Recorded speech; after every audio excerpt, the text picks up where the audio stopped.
Le concept ici, donc nous on a un hôpital vétérinaire, on a été le premier hôpital vétérinaire en France et on s'occupe de tous les animaux de compagnie, chiens, chats et nouveaux animaux de compagnie. Donc ça va être les serpents, les tortues, les cochons d'Inde, etc. etc. Et le principe c'est qu'on a une grosse structure et c'est organisé exactement comme un hôpital chez l'homme, c'est-à-dire qu'il y a beaucoup de vétérinaires mais on est tous spécialistes.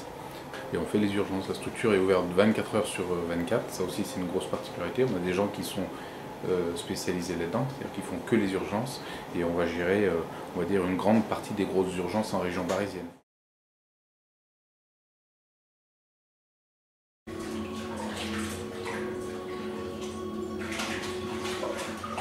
Là, le chien va travailler sur ce qu'on appelle la proprioception, avec l'eau, avec le tapis qui roule et puis qui est légèrement orienté, ça va le déstabiliser, donc ça va l'apprendre à se repérer dans l'espace, c'est comme ça qu'on va lui réapprendre à marcher.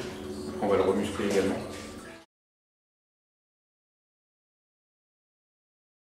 C'est la première machine qui a été installée en France en fait. Le vétérinaire et humain confondus en fait. Quand elle a été installée, il y avait toute l'équipe de Chie qui est venue pour voir, parce que c'est une machine qui est tellement sophistiquée. Nous on en a besoin et en fait en humaine ils n'en ont pas forcément besoin d'avoir des machines aussi sophistiquées. Mais faire un scanner sur un chihuahua de 800 grammes, il faut que la machine ce soit une très très bonne machine en fait pour sortir des images de qualité.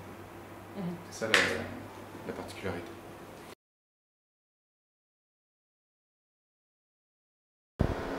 Alors qu'est-ce qui lui est arrivé? Oh, une catastrophe. En fait, elle était hébergée dans une baignoire avec une lampe chauffante au-dessus qui est tombée et ça a mis le feu en fait et elle a été brûlée. Et surtout au niveau de la queue et de la patte, et la patte est en train de se nécroser. Donc aujourd'hui, on va opérer pour retirer et la patte et la queue.